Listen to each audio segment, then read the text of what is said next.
Hi, I'm Paul Gigi with FranchiseFrankness.com. You've seen our video on the importance of a P&L.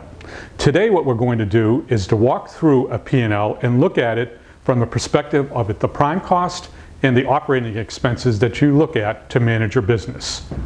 The P&L is a critical tool to guide you through your plan to make your restaurant profitable.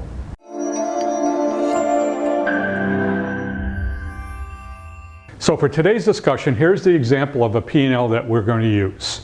On the left-hand side, you see the major categories that we will look at when we're considering prime costs and operating expense. So let me start.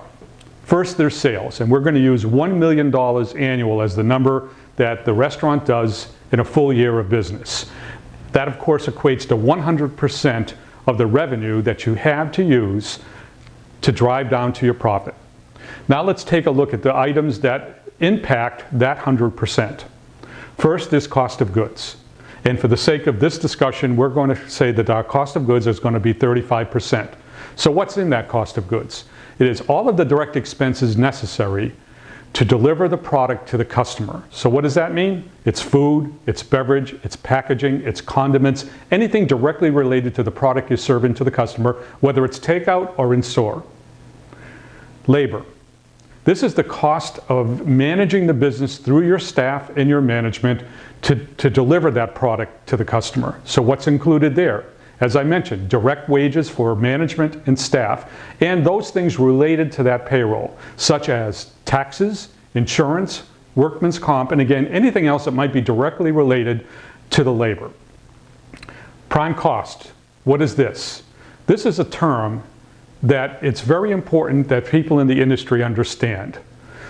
What it is, basically, it is the addition of cost of goods and labor.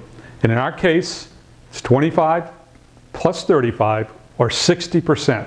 That means that 60% of that 100% dollar amount that you had has been eaten up by cost of goods and labor. So you now have 40% of those initial $1 million, or you have $400,000 to manage to your profit. Next, operating expenses.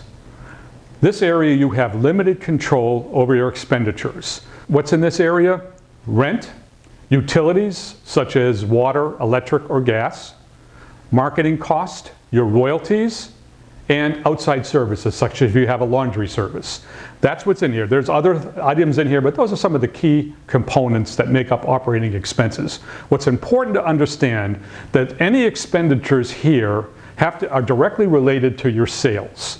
So any money spent here has to impact your sales positively. So I'm going to give you two examples here of how you manage your business with your operating expenses. Let's take, for instance, you want to add money for marketing. So you add a certain amount of dollars here for marketing. Well, marketing should drive revenue. So if you add dollars here, you're going to get incremental dollars in your revenue, which means that you have more dollars to manage down to. So that may mean that even if the percentage goes up, you're going to get an incremental dollar value in your profit. Conversely, let's say that your staff is doing all your cleaning and you decide that you want to go out and hire outside services for somebody to come in and clean your restaurant for you. Well, that's going to be more dollars here to clean. If that dollar amount does not reduce your labor, that's just additional cost to manage your restaurant, which is going to drive this figure up and drive your profit number down. Those are some of the things that you need to understand when you manage your business. So that gives you a general overview of how you manage a P&L to your profit. I'm Paul Gigi with Franchise Frankness. Please visit us at our website, FranchiseFrankness.com.